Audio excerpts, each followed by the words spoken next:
그건 이제 저희 정신과에선 오래된 모토인데, 행복한 어린 시절 없이 행복한 어른 없다, 이런 거거든요. 자기가 어렸을 때 이렇게 힘들게 컸는데, 또 자기를 키우는 부모가 힘들어하는 모습을 너무 많이 봤는데, 내가 어른이 돼서 결혼을 하고 그런 힘든 과정을 또 하고 싶지 않다라고 하는 것은 사실 되게 자연적인 결과라고 볼 수 있죠. 그러니까 만약에 우리가 저출생을 해결한다, 저출생을 해소할 수 있다라고 하는 건, 지금 애들은 너무 행복하게 산다, 부모가 돼서 경험할 수 있는 행복이 더 크다, 이런 거에 대한 구체적인 이제 방향이 제시되고 그런 경험을 해야 될 것 같아요. 네, 정신과 전문의 김현수라고 합니다. 명지병원 정신건강의학과에서 일하고 있고, 또 시간을 내서 성장학교 별 교장으로 일하고 있기도 합니다. 일단 인구 구성학적으로 1인 가구가 굉장히 늘어난 것도 큰 영향이 있는 것 같고요.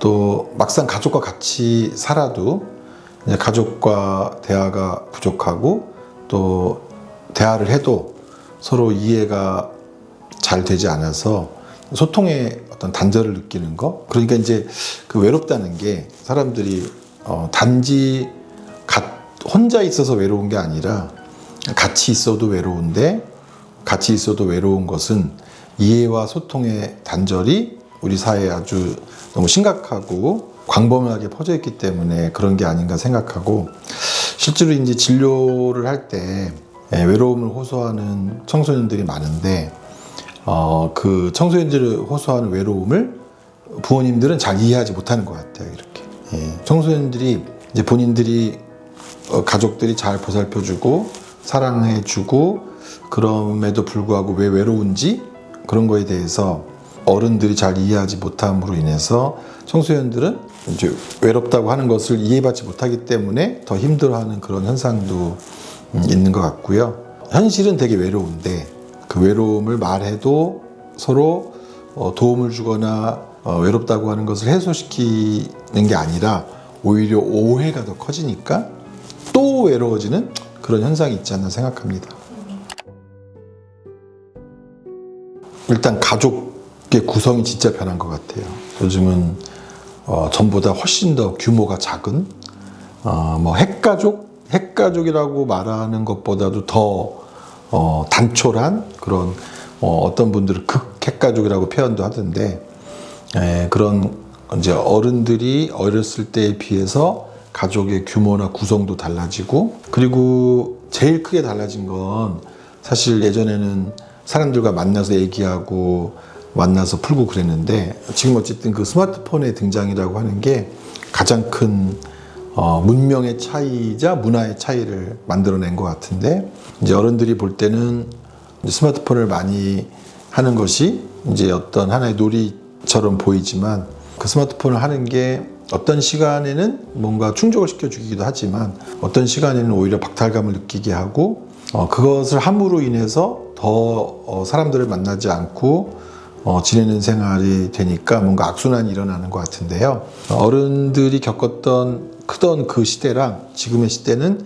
정말 이제 여러 가지 사회 환경과 기술 발전과 이런 차이가 크고, 그 차이가 큰 것에 관해서 좀 이해하려고 하는 노력이 필요한데, 다 자기를 기준으로 얘기를 하다 보니까 우리가 흔히 말하는 그 라떼는 말이야라는 그런 패턴의 의사소통을 계속하고 나면, 이제 지금 우리 현재의 청년이나 청소년들이 겪는 그런 정서적 외로움을 부모님들은 이해하기 어렵고 또 이해하려고 하지도 않고, 그래서 더 큰 이제 소외가 일어나는 것 같아요. 고독은 여러 사람과 같이 있는 틈에서 나만의 시간을 갖는 것이고, 외로움은 여러 사람이 없는 거예요. 이렇게 내가 함께 할 수 있는 여러 사람이 관계를 맺은 연결된 사람이 없는 상태에서 혼자 있는 것이기 때문에, 고독과 외로움은 그래서 서로 굉장히 다른 것이라고 생각해요. 나와 연결된 사람이 있는 사람이 잠깐 떨어져서 나를 둘러보겠다, 이건 이제 사람들이 고독이라고 말하고, 사람은 많지만 나랑 연결된 사람이 아무도 없다. 그래서 그 연결에 관한 결핍을 느끼는 거, 그게 이제 외로움이라고 할 수 있을 것 같아요. 코로나 영향이 일단 굉장히 컸던 것 같아요. 코로나 때 함께 지내지 못했던 사회적 환경이 조성되고, 그 다음에 스마트폰도 굉장히 영향이 큰 것 같아요. 만나지 않고도 해결될 수 있다라는, 만나지 않고 뭐 시켜 먹고 또 인터넷상에서 해결하고, 그래서 또 사람들과 만나지 않게 되고, 그리고 또 우리가 한편으로는 만났을 때 되게 행복하냐. 근데 우리의 만남이 뭐 경쟁 이런 것이 굉장히 지배적이다 보니까 만나면 상처받고 힘들고, 만나면 힘들고 만나지 않아도 되는 생활 조건이 형성이 되고, 그리고 이제 만나지 않고 지낼 수밖에 없었던 시절이 있었고, 이런 게 합쳐져서 사람들이 서로 연결되지 않은 채로 지내는 그런 이제 시기가 들어왔는데, 사실 그렇게 만나지 않고 지내는 게 편리하고 또 언제든지 만나면 만날 수 있다, 그렇게 생각했는데, 그게 이제 큰 착각이었던 것 같아요. 큰 착각이자 오해였는데, 안 만나던 사람이 만남이 익숙하지 않은 그런 상태로 변하면서 만남이 그렇게 자연스럽거나 쉬운 게 아니에요. 그래서 이제 저희 정신과 상담에서도 친구에 관한 상담이나 대인관계에 관한 상담이 굉장히 많이 늘어났는데, 그게 친구와 뭐 갈등이 있고 친구랑 힘들다, 대인관계 어떻게 될지 모르겠다, 이런 대인관계에 아주 구체적인 갈등이 있는데 그걸 어떻게 풀어야 될지 모르겠다, 이런 유형의 상담보다도 친구를 어떻게 사귀어야 될지 모르겠다, 연애를 어떻게 시작해야 될지 모르겠다, 이런 그 경험의 결핍, 그 자체의 결핍, 그런 것으로 이제 시작되는 상담도 굉장히 많이 늘어나서 우리 사회의 여러 가지 요소들이 지금 사람이 고립되기 쉽고 외로워지기 쉽게 만들고 있구나, 그걸 이제 우리가 알아차리는 게 되게 중요한 것 같아요. 네. 사실 우리나라 부모님들의 기대가 상당히 높거든요, 이렇게. 그러다 보니까 지금은 무기력한 청소년이나 청년들이 늘어나기가 딱 좋은 그런 조건을 우리가 굉장히 많이 갖추고 있어요, 이렇게. 왜 그러냐면 모든 거를 이제 다양하게 할 수 있는 게 아니라, 모든 거를 하려면 다 국영수가 필요하다. 뭐 체육대학을 가려도 국영수를 뽑는다, 미대를 가는데도 국영수를 뽑는다, 경찰이 되는데도 국영수를 뽑는다, 이런 다양성을 인정하기보다는 입시 체제에 의한 과도한 경쟁에 기반한 이 획일적인 체제가 꿈을 이루는 필수 관문처럼 되어 있으니까, 그런 획일적인 한 가지 방식의 줄서기를 하게 되면 잘하는 소수를 빼고 다수는 사실 굉장히 무기력하게 지낼 수밖에 없어서, 이제 다양성의 사회가 되느냐, 획일적인 사회가 되느냐, 그게 이제 더 많은 사람을 무기력하게 만들 거냐, 소수만 무기력하게 만들 거냐의 또 갈림길이라고 생각해요. 뭐 학교도 안 가고 그럴 거면 알바해라. 그러면 뭐 패스트푸드도 있고 뭐 전단도 있고 노가다도 있고 뭐 하여튼 여러 유형의 숙련되지 않은 청소년이나 청년들이 할 수 있는 알바가 꽤 있었잖아요. 사실 지금은 키오스크로 다 바뀌고, 또 숙련된, 오히려 그런 일에 숙련된 어른들로 바뀌고 하면서 청소년, 청년들의 알바 자리도 거의 없다시피 하죠, 이렇게. 그런 것도 이제 사실은 단기적으로라도 뭔가 쉬면서 준비를 할 수 있는 청년들이 아무것도 할 수 없는 그런 상태에 빠지게 되는 큰 또 사회적 요인이라고 생각을 하고요. 그러니까 이제 이 무기력한 청소년, 청년을 줄이기 위해서 이제 사회적으로 분위기를 바꾸고 제도를 바꾸고 경쟁을 완화시키는 그런 정책이 필요한데, 그런 정책이 이제 국민들 모두가 합의해서 추진하는 게 쉽지 않다는 게 우리가 갖고 있는 어려움인 것 같아요. 뭐 대학 입시를 포함해서 기업에 대한 취업, 또 정규직 관련해서 지금 사실 많은 기업들이 정규직 청년을 뽑고 있지 않은데, 어떤 산업적인 측면에서 서로가 좀 양보하고 희생하고, 또는 어떤 새로운 청년들이 취업할 수 있는 제도를 또 청소년들이 이렇게 사회적으로 활동할 수 있는 그런 여건을 만드는 좀 창의적인 그런 접근이 없었을 때 과연 우리 청소년 청년들이 어떻게 이 무기력에 빠지기 쉬운 그런 사회적 어떤 로드맵에서 어떻게 빠져나올 수 있을까 하는 거에 관해서 이제 많은 고민을 우리가 나눠야 될 시점이라고 생각합니다.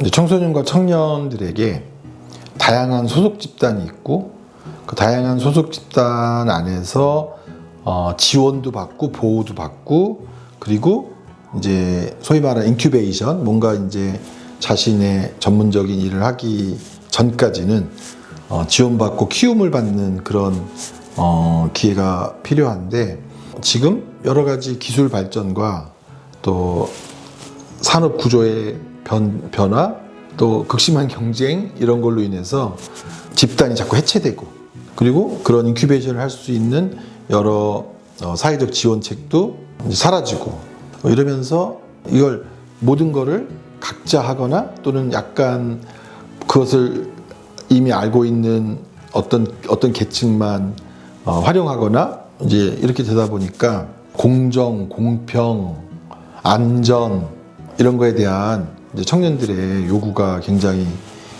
높아질 수밖에 없는 그런 상황이라고 생각하고요.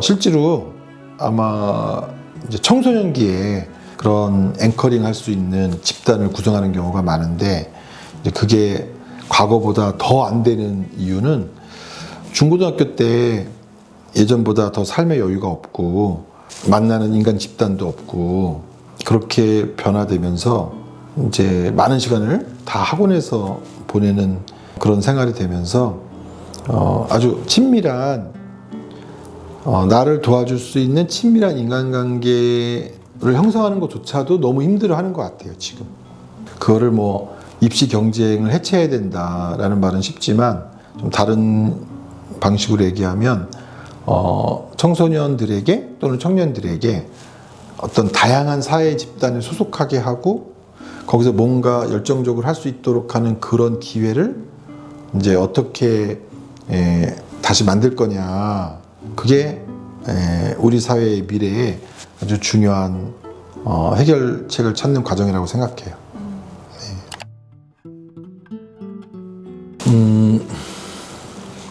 결국 괴물 부모화의 이제 사회적 배경은 각자 도생인데 공공성을 갖고 사회가 누구나 다 잘 살 수 있도록 하는 그런 시스템을 못 갖고 있다. 그렇기 때문에 각자가 알아서 해야 된다. 그 각자가 알아서 해야 되는데 그 각자가 알아서 하도록 하기 위해서 쉬운 말로 내 자식이 잘 되도록 하기 위해서 뭔가 발벗고 나설 사람은 나밖에 없고 내가 나서서 내 자식 잘 되게 한다고 하는데 뭐가 문제냐 이런 의식이 이제 사람들 사이에 굳건히 자리 잡고 그게 좀 더 내 자식만 조금 더 잘 됐으면 좋겠다라는 욕망이 보태지고 그것이 가능한 어떤 제도들이 생기면서 허용되면서 그런 괴물 부모화도 진행이 되고 있다고 생각하는데 그렇게 진행하는 괴물 부모들의 생각에 이면 높은 불안에는 우리 사회가 어떻게든 우리 아이를 살 수 있게 만들어주지 않는다라는 그런 큰 불안이 있기 때문이라고 생각해요. 그러니까 이제 사회가 각자가 해결하게 하는 방식이 아니라 진짜 뭔가 이 사회가 해결해 준다라는 그런 시스템을 제공하고 가지고 그거에 대한 신뢰가 생겨야 각자 도생이 줄어들 텐데 과연 우리가 이제 그렇게 할 수 있을지 그건 이제 희망을 갖고 뭔가 기대를 걸어봐야 되는데 이제 그런 사회가 제공하는 불행하지 않게 살 수 있도록 하는 그런 체제 이제 그런 것의 마련이 각자 도생을 줄이는 길이라고 생각합니다. 지금 4세 고시, 7세 고시 이런 굉장히 어렸을 때부터 거의 막 훈련된 시스템에 아이를 넣어서 아이를 어떻게 만들겠다 그런 것도 사실은 이제 밑바닥에는 이제 그렇게 하지 않고서는 뭔가 생존할 수 없다라는 이제 극심한 불안과 걱정 이런 게 담겨져 있는 것이기 때문에 그렇게 하지 않아도 불행하지 않게 웬만큼의 어떤 성공과 행복을 가지고 살아갈 수 있다라는 그런 사회적 희망이 제시되는 게 중요하다고 생각해요. 그건 이제 저희 정신과에선 오래된 모토인데 행복한 어린 시절 없이 행복한 어른 없다 이런 거거든요. 자기가 어렸을 때 이렇게 힘들게 컸는데 또 자기를 키우는 부모가 힘들어하는 모습을 너무 많이 봤는데 내가 어른이 돼서 결혼을 하고 그런 힘든 과정을 또 하고 싶지 않다라고 하는 것은 사실 되게 자연적인 결과라고 볼 수 있죠. 그러니까 만약에 우리가 저출생을 해결한다, 저출생을 해소할 수 있다라고 하는 건 뭐 애를 안 낳으면 우리 사회가 없어진다 이런 강박이 아니라 지금 애들은 너무 행복하게 산다. 또 부모가 돼서 경험할 수 있는 행복이 더 크다. 이런 거에 대한 구체적인 이제 방향이 제시되고 그런 경험을 해야 될 것 같아요. 그래서 이제 지금 굉장히 힘들고 불행한 아동기를 겪었다고 말하는 사람들이 많을 때 사실 저출생은 개선되기 어렵죠. 그러니까 지금 애를 많이 낳으라고 하는 여러 가지 출생에 관한 출생을 소위 말해서 유도하는 출생에 대한 동기를 증진시키는 정책도 중요하지만 지금 현재 아이들이 되게 행복하게 지내고 있고 행복하게 지낼 수 있다라는 지금의 정책도 그 동기 유발 정책만큼 중요하다 이렇게 생각이 돼요. 그 행복한 어린 시절 없이 행복한 성인 없다라는 것과 마찬가지인데 아이를 낳지 않는 이유가 뭐냐? 나처럼 고생시키고 싶지 않다. 이게 되게 이제 중요한 이유고 우리 부모가 나를 키울 때 그 반복을 나는 하고 싶지 않다. 그런 얘기니까 세상이 바뀌어야 부모도 되고 싶고 또 세상이 바뀌어야 애도 낳고 싶고 그런 것이기 때문에 이제 사회가 희망을 주는 게 되게 중요한 것 같아요. 그런데 희망을 주지 않고 있는데 이제 저출생 문제를 개선하거나 자살률을 줄이기는 어렵지 않나 생각해요. 많은 청소년과 청년들은 좀 이해받기를 원하잖아요.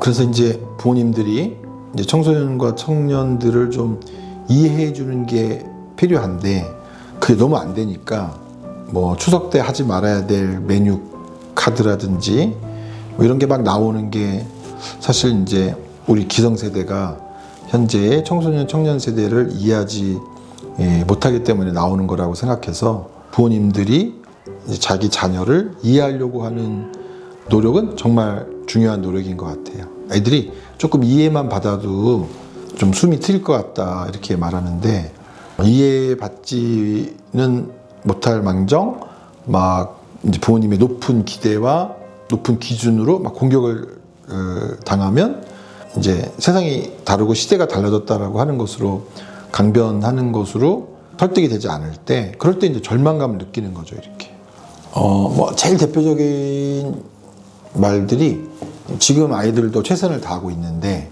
부모님들이 볼 때는 최선을 다하고 있지 않다. 최선을 다하고 있는 사람이 뭐 시험 중에 스마트폰을 왜 보냐? 시험 중에 뭐 게임을 왜 하냐? 그런 말들을 들을 때 이제 부모님들하고는 너무 대화 자체가 어렵구나 하는 거를 느낄 때니까 이제 부모님들이 자신의 시대를 기준으로 해서 최선이라는 개념, 뭐 열심히 한다 또는 그런 잘한다라는 그런 개념을 부모님 시대의 개념으로 활용할 때 애들이 굉장히 대화가 안 된다고 더 극단적으로 이제 대화는 불가능할 것 같다 이런 생각을 하는 것 같아요. 그러니까 이제 희망을 만들어야 되겠죠. 여러 사람이 계속 반복적으로 다양한 방식으로 얘기해서 이제 가까운 일본이 불황기를 20년, 30년 겪잖아요.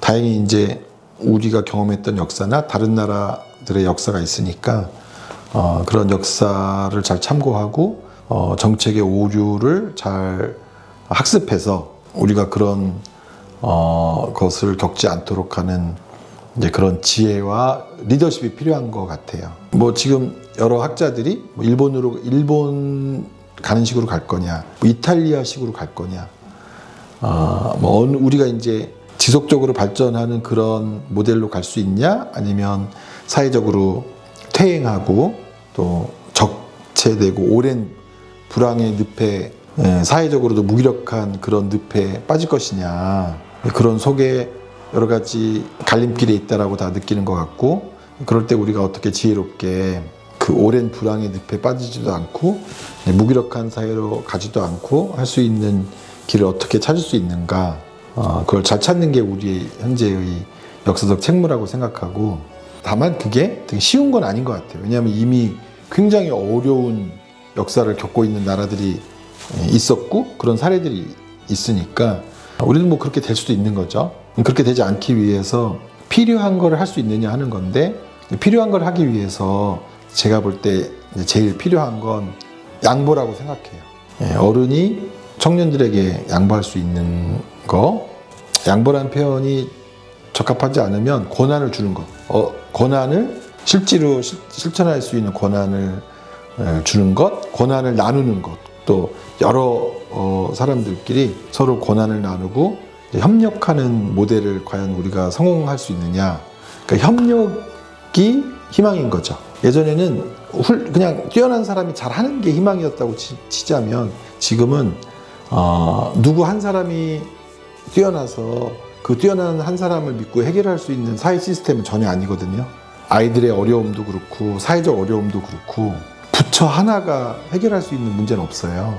여러 부처가 협력을 해야 가능한데, 그 협력을 하기 위해서 필요한 다양한 사회적인 양보, 배려, 뭐 설득, 주장, 이런 것을 우리가 잘 할 수 있느냐, 못하느냐, 각자의 길로 가겠다고 다 각자의 길로 갈 것이냐, 각자의 길로 다 가서 망할 것이냐, 조금 협력하고 양보하고 배려해서 뭔가 희망의 공동체를 만들 것이냐, 이제 그런 큰 갈림길에 있다고 생각해요. 네.